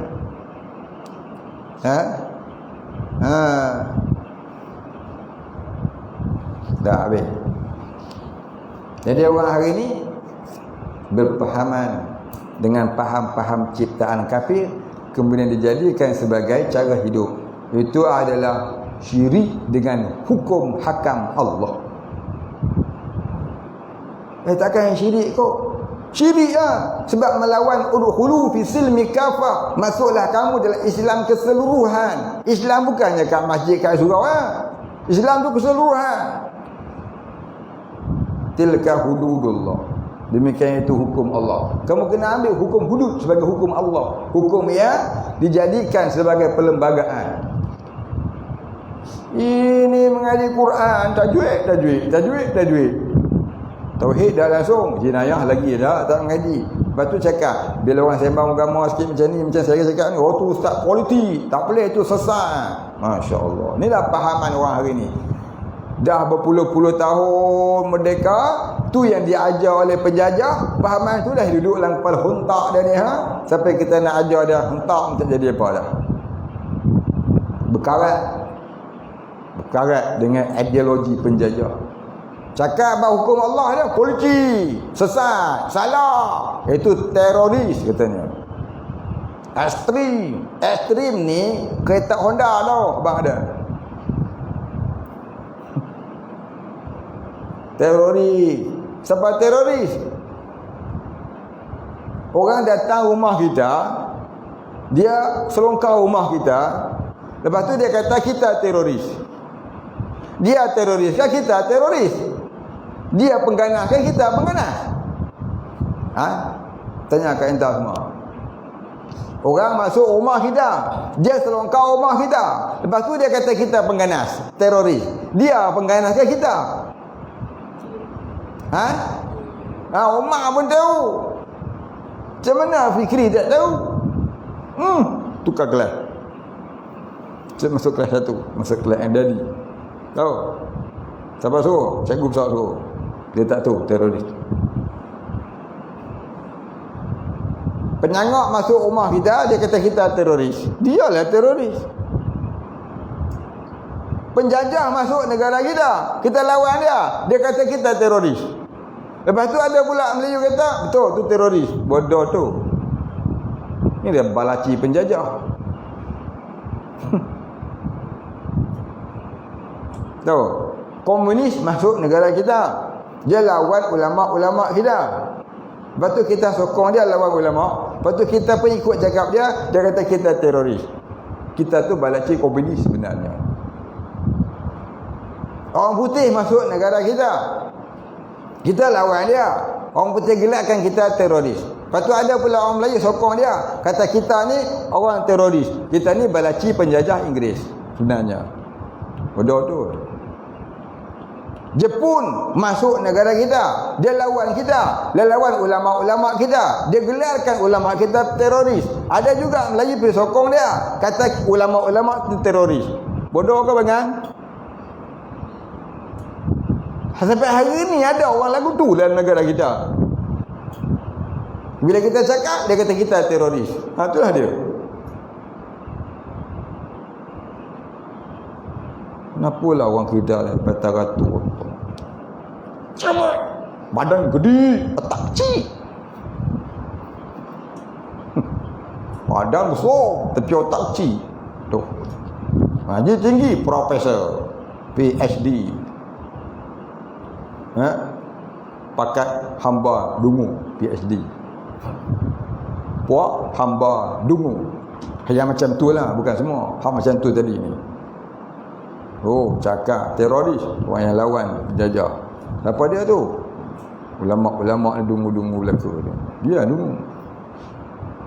Sampai hari ni Sampai ada orang kata, oh saya ni bukan tak mau dengar ceramah ustaz-ustaz mengajar. Dia bukan mengajar agama, dia cakap politik.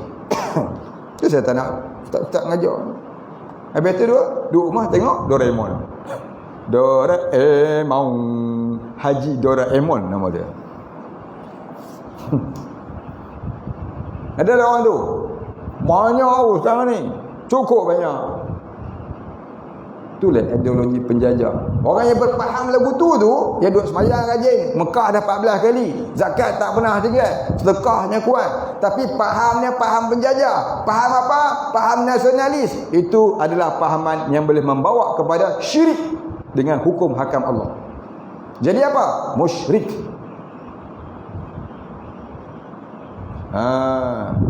Quran dah sebut wala talbisul haqqa bil batil. Jangan campurkan yang hak dengan yang batil. Yang hak ni apa dah? Solat, puasa, zakat, haji, sedekah, pergi Mekah. Itu hak. Batil ni apa dah? Kau menganut fahaman kafir. Bila campur hak campur batil, bersamaan batil. Mana rumah? Kalau orang datang, suruh mak jawab. Mak tak payah. Orang datang tanya, apa hukum? Tanya mak. Mak dia jawab. Benda ni dulu ni tuan-tuan. Budak-budak pasti je boleh faham. Tapi orang tua-tua yang pasti masuk kubur esok lusa tu tak faham-faham lagi. Budak-budak pasti pun boleh faham ni. Tapi sayang sungguh. Dah tua-tua masuk universiti tapi tak faham-faham. Sayang sungguh. Salah apa tu? Salah sekolah. Bila salah sekolah dan salah kawan, jadi lagu tu 60 tahun kepala otak dijajah oleh penjajah sampai berpahaman penjajah. Lalu mengatakan salah orang yang memperjuangkan agama. Ni apa jadi ni? Itulah Melayu ni 400 tahun dah jadi balaci kepada kafir. Punca Melaka kalah, dapat dekat Portugis, dapat pada British, dapat pada Jepun. Puncanya ialah orang Melayu yang macam ni, balaci kafir. Kadang-kadang bergelar tok guru pun. Apa kita nak heran? Kalau zaman Nabi dah ada Hanafi As-Saqafi yang menjadi Barwa Musalmah Al-Kazzab. Hanafi As-Saqafi, Nahar As-Saqafi nama dia. Nahar As-Saqafi dia Al-Hafiz. Tapi dia tak faham syariat. Dia balik kampung jadi pengikut Musalmah Al-Kazzab. Bahaya sungguh. Zaman Nabi dah ada orang hafal Quran tapi jahat. Bukanlah salah hafal Quran. Salahnya pasal hubud dunia dia. Betul lah mengaji agama tak mengaji tasawuf dia lagu tu. Mengaji agama kena mengaji tauhid tasawuf. Mengaji agama kena mengaji tauhid tasawuf, duduk dengan orang yang mengamalkan tauhid tasawuf. Kalau mengaji sekalipun duduk dengan orang yang mengamalkan pahaman-pahaman duniawi tadi, maka dia akan jadi rosak binasa. Faham tak? Tanya Umar kata faham. Kalau Umar boleh faham, orang yang tak faham buat malu ke Umar malu habis faham? Tak faham tanya Umar. Umar boleh faham. Tetamu esok ni keluar sini semua penyokong balaci, penyokong penjajah. Ada pula besok ni keluar sini bawa bendera Jepun. Hidup Jepun. Memang selipar Jepun itu. Hidup bintang 3. Itu bintang 3. Tahu?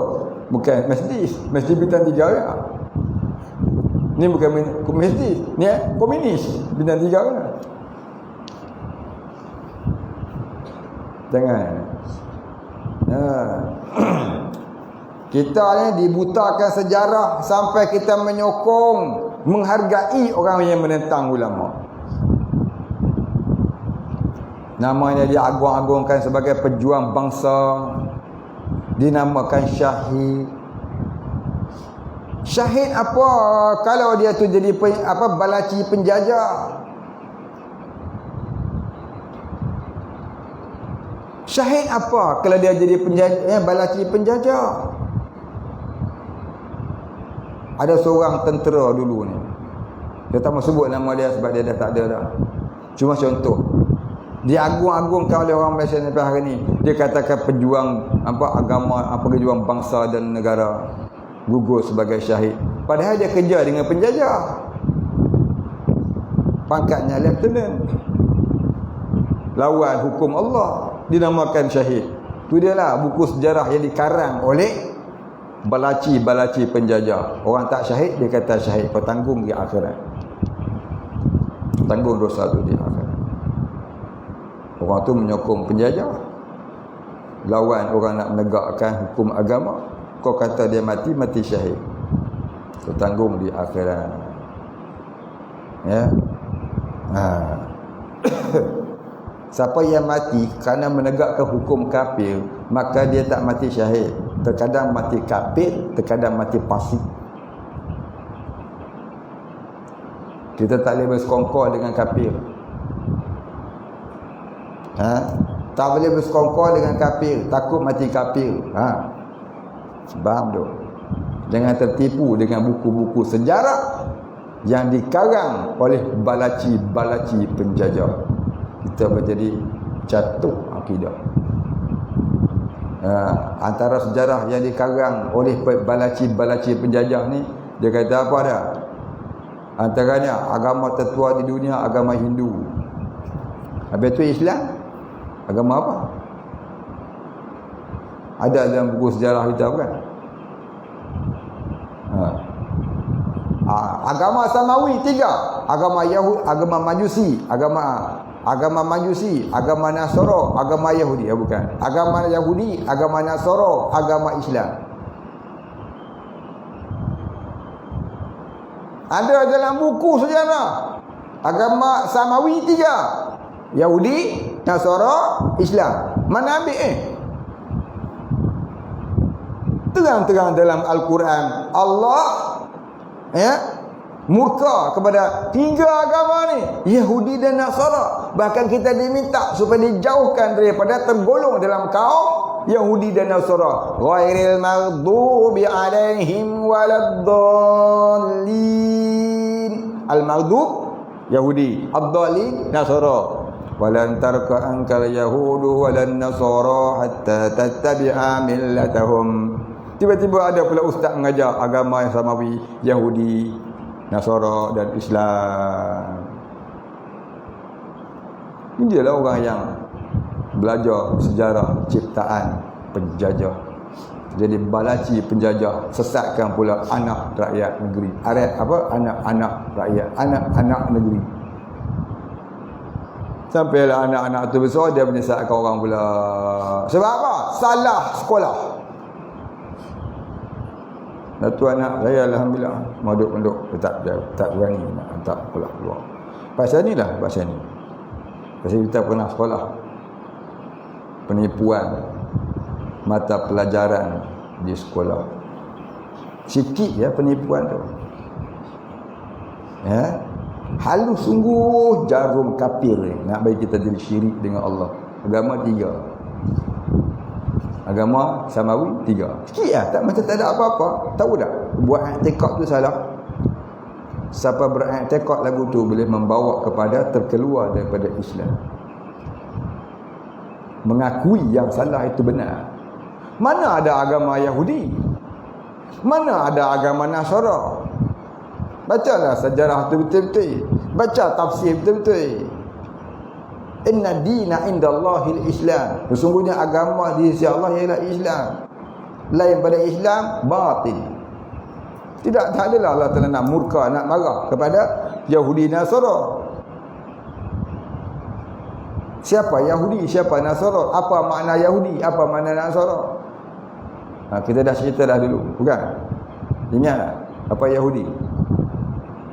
Muhammad, apa dia Yahudi?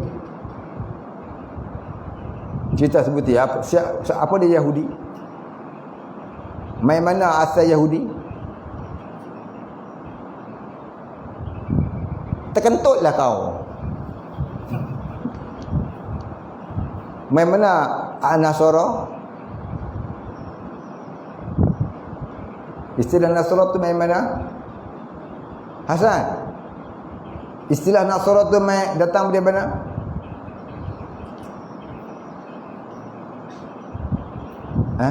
Ding gali. Tak tahu ya? Dah abang ya. Tulis kat buku tu. Yahudi asalnya nama anak Nabi Yaqub, iaitu Yahuda.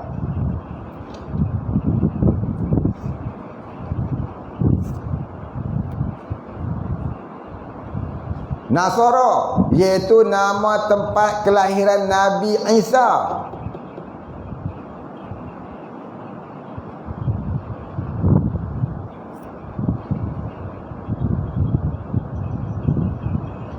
Namanya Nazran, diarabkan jadi Nasara.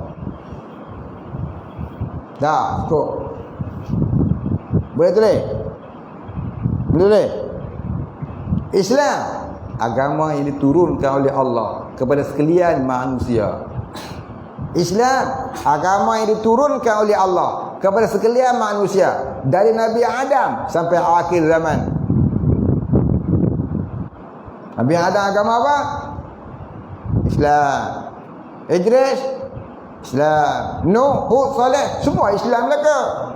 Tapi ada juga orientalis, dia kata semua tu agama tauhid. Agama Islam ni Nabi Muhammad yang bawa. Ini satu pahaman yang menyesatkan juga. Agama Islam agama terakhir, agama lain semua agama tauhid. Dia nak main kepala, nampak macam betul. Tapi di sana dah, ya, betapa halusnya jarum nak menyesatkan orang Islam supaya mengakui semua agama betul berlaku. Di sebaliknya itu adalah untuk orang Islam yang tak mengaji akidah yang betul tadi. Mereka berkata semua agama betul berlaku. Ustaz saya dekat sekolah menengah lu pun dia kata agama 3. Dah mengaji tafsir baru tahu. Dah mengaji kitab tafsir baru berjumpa. Allahumma selamanya khusus menganut fahaman sahaja. Nampaklah bila kita kata agama samawi 3, dengan sendiri kita mengakui orang-orang Yahudi, orang-orang Nasara adalah benar. Yahudi bukan agama, nama anak Nabi Yaqub Yahuda. Nasara bukan agama, nama tempat kelahiran Nabi Isa Nazrat, diarabkan jadi Nasara. Islam itulah agama yang diturunkan oleh Allah Ta'ala dari Nabi Adam sampai akhir zaman. Inna dina indallahil Islam. Pak, dengan tertipu, dengan sebab salah sekolah, minta maaf, nak marah-marah, kata apa? Dia benda ni salah. Ada lagi hal lain tu, banyak lagi. Cukuplah yang tu. Jangan jadi syirik dengan hukum hakam Allah. Dengarlah syirik kami erti dah. Syirik ni syirik. Menyekutukan Tuhan. Tahu yang tu dah. Apa dia? Dah tahu. Rupanya banyak benda-benda syirik yang kita duk buat. Kita tak faham. Kita duk rasa kita duk sembahyang tak apa dah. Apa? Syiah tak sembahyang? Syiah tak sembahyang? Syiah pun sembahyang hebat macam kita awal. Bengkak dia daya. Tenggelam daya. Bersujud atas batu. Wahabi tak sembahyang? Nabi kata umat aku terpecah 73 kaum. 72 kaum lagi tak sembahyang ke? Sembahyang sebab tu lah. Tapi sesat. Pasal apa? Inilah pahaman tadi tu. Fahaman tu, akidah, ideologi, fahaman, izm, akidah, rupa lah tu. Fahaman kafir dibuat pegangan hidup, akidah, pegangan hati. Wallahu billah, syirik. Jangan buat mudah benda ni. Alah politik yang undi apa? Jangan main-main. Semua perbuatan kita tu ada hukumnya di sisi Allah. Kita belajar, kita mengundi, kita bekerja, kita bermasyarakat, kita buat apa juga tak lari daripada hukum Allah. Jangan duk kata hai tak apa. Faham? Faham? Saya tanya tak tahu apa pula. Ini anggur apa burung belatuk. Saya tanya. Tanya ya? Tanya tanya orang apa? Apa tulis hari ni tu hafal. Malam ni hafal. Pukul 11 masuk hafal. Tu nanti saya nak tanya.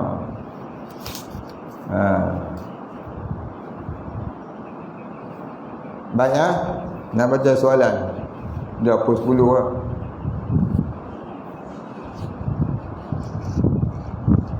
Baik, dia bagi soalan. Bolehkah berubat dengan tali kasut? Allah. Dia berubat dengan tali kasut. Orang ubat dengan doktor, dia ubat dengan tali kasut. Apa dia ni? Bolehkah berubat dengan tali kasut kerana penyakit muntah? Tali kasut itu disimpul dengan selawat. Disimpul dengan selawat. Tengah-tengah simpul tu berselawat tu. Dengan surah-surah pilihan. Lepas itu diikat tali kasut itu seperti rantai di leher. Mohon pencerahan. Tak nak aku jumpa lagi ni, aku jumpa. Jadi orang sakit muntah. Selalu muntah. Ya. Dia duk muntah. Maka pergi jumpa mak dia. Mak dia kata, ambil tali kasut dia ni weh. Hang selawat. Sambil selawat tu hang sipur tali kasut tu. Lepas tu hang ikat kat kasut. Macam hang ikat rantai dekat tengkuk. Lepas tu hang pakai lah. Mudah-mudahan hilanglah penyakit muntah-muntah tu. Itu namanya petua. Petua tu harus. Bukan percaya kat tali kasut.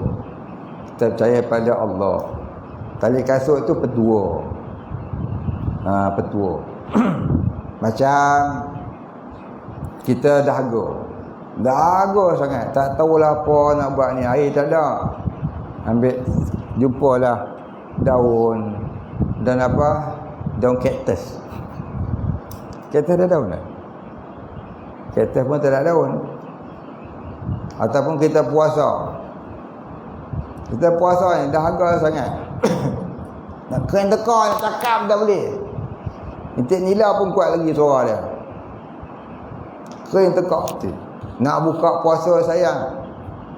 Maka nak hilangkan dahaga tu macam mana? Ambil daun selai. Daun apa pun tak apa. Daun yang agak-agak. Tak rosak kulit kita. Ambillah daun buka bunga ke daun apa.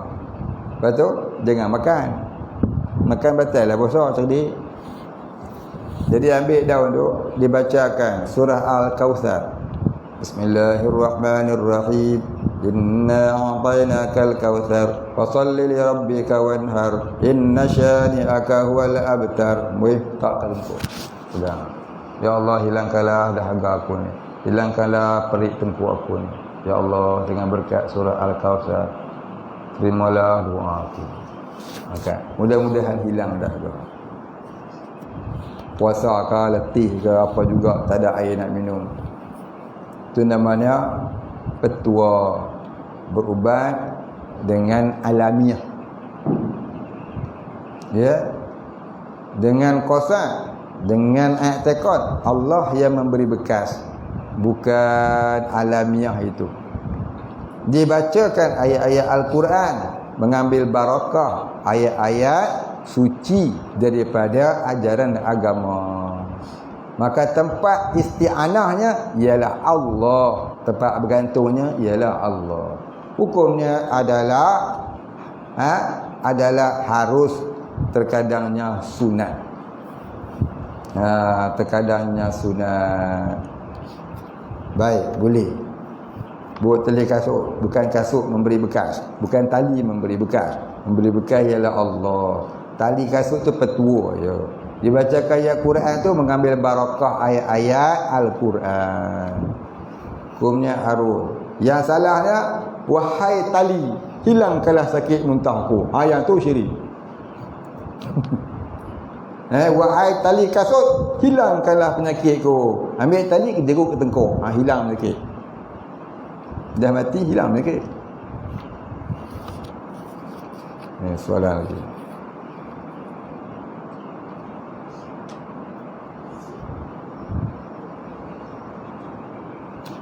Alamak, tulisan.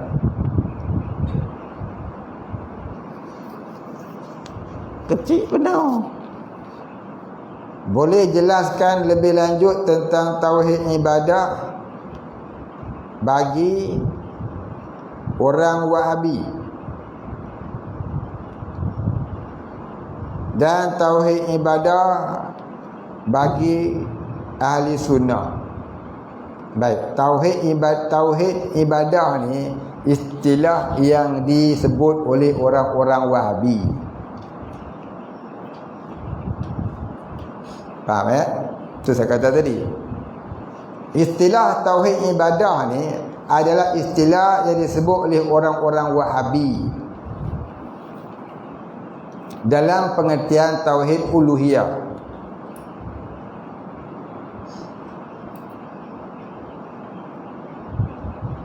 Pengertian mereka ialah Tuhan yang diibadahkan ialah Allah semata-mata. Maka barang siapa yang ada tauhid uluhiyah, maka dia adalah orang yang bertauhid. Itu kata orang Wahabi. Jadi tauhid ibadah ni istilahnya tu taklah salah.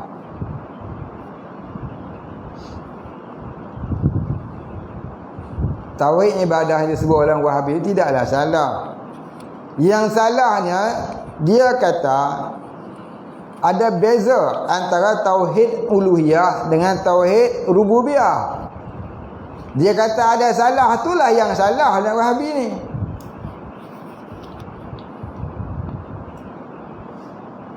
Faham?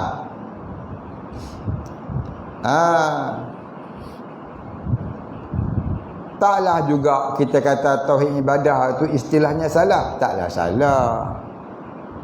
Macam muwahhid. Ada setengah orang kata muwahhid ni istilah yang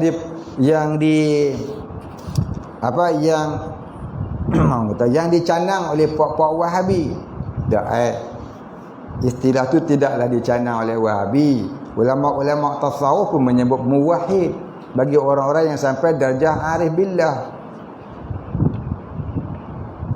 Jadi istilah tu tidak salah. Yang salah tu kepahaman dia. Apa yang dia faham? Macam tauhid uluhiyah dan tauhid rububiyah. Istilah tu tak salah. Yang salahnya apa yang dia faham?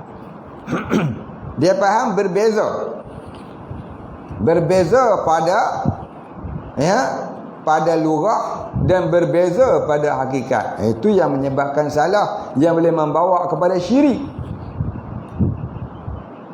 Kata berbeza tu salah yang boleh membawa kepada syirik. Tauhid tu 3. Dah tauhid kenapa 3 pula? Satu tu 3. Dah satu 3 siapa pula? Maka kita jawab 3 tu hanyalah pencerahan bagi pengertian yang satu. Sebab tak boleh nak sebut sekaligus. Nak sebut satu-satu. Macam kita kata pokok kelapa. Kita bayang pokok kelapa sekaligus kita nampak daripada akar sampai ke pucuk. Tapi kalau nak tulis, kalau nak sebut, banyak. Bayang sekali ya nampak. Tapi nak sebut banyak. Pucuk dan dah tak ada.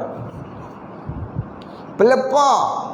buah, batang, akar. Banyak pokok manggis. Nampak? Pucuk, dahan, batang, akar, buah muda hijau, buah masaknya merun, buah masak yang hitam. Bayang semua. Sekali je bayang satu. Tapi nak sebut banyak. Faham tak? Macam sebab 20. Sebab 20 tu atas jalan amrun i'tibari, bukan atas dasar hakikat. Atas dasar amrun i'tibari. Nombor satunya wujud, nombor duanya kidam, nombor tiganya baqa, sampailah 20-nya kaunuhu mutakaliman. Adakah sifat Allah Ta'ala itu satu persatu? Mula-mula wujud, lepas tu mai kidam, lepas tu mai baqa. Sifat Allah Ta'ala itu serentak ada pada diri Allah, pada zat Allah, qadim lagi azali. Bukan dia mai satu-satu. Maka nak sebut kalam dulu pun boleh, nak sebut kidam dulu pun boleh. Sebutlah apa pun, ya semua Allah Ta'ala punya. Jadi sifat 20 tu hakikatnya satu. Apa dia? Semua sifat tu ada pada zat Allah yang satu. Jadi bila kita kata Allah, semua datang kepahamannya. Bila nak sebut tu banyak 20 sifat yang wajib kita tahu. Macam kita kata pokok manggis. Nak terbayang semua sekali. Sekali bayang semua datang. Satu kepahaman. Tapi nak sebut banyak daripada akar sampai ke batang dia, sampai ke dahan dia, sampai ke pucuk ranting, sampai ke daun, sampai buah muda, sampai buah tua, sampai buah kematu. Banyak 20 sifat dia. Apa dia? Pokok manggis. Nama satu ya pokok manggis, tapi sifat dia 20. Nak tulis banyak. Tapi dah kita faham, bayang kan pok semua tu. Faham? Begitulah. Itu namanya sifat 20 itu pada amrun i'tibari. Ya, pada amrun i'tibari, pada pekerjaan akal. Hakikatnya satu dua.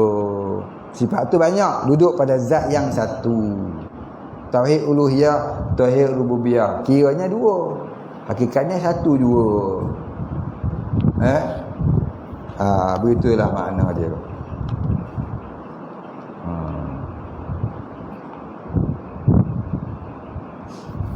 Baik, kita berhenti setakat tu dulu, insya-Allah kita sambung. Boleh ke bahas? Jadi kalau orang tanya apa beza tauhid ibadah pada Wahabi, apa beza tauhid ibadah pada ahli sunnah wal jamaah, kita kata tauhid ibadah itu istilahnya dipelopori oleh Wahabi. Pahaman mereka tauhid uluhiyah dan rububiyah itu berbeza. Jadi kita jawab, tidak salah menyebut tauhid tauhid ibadah, tapi yang salahnya kamu berkata tauhid uluhiyah dan rububiyah adalah berbeza. Itu yang salah. Boleh faham? Ni kalau saya tanya hangpa boleh jawab? Jangan ada angguk, tanya semua angguk, tanya dia.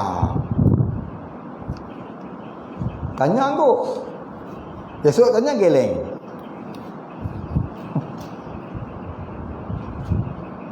Boleh jawab Muhammad? Kalau besok saya tanya boleh jawab?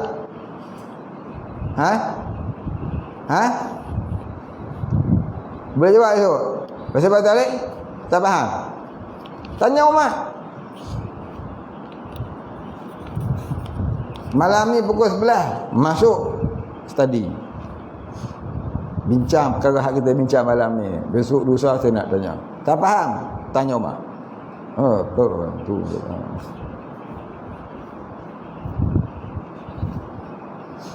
Faham Hakim? Kalau besok saya tanya boleh jawab? Tanya faham. Dia jawab tak faham.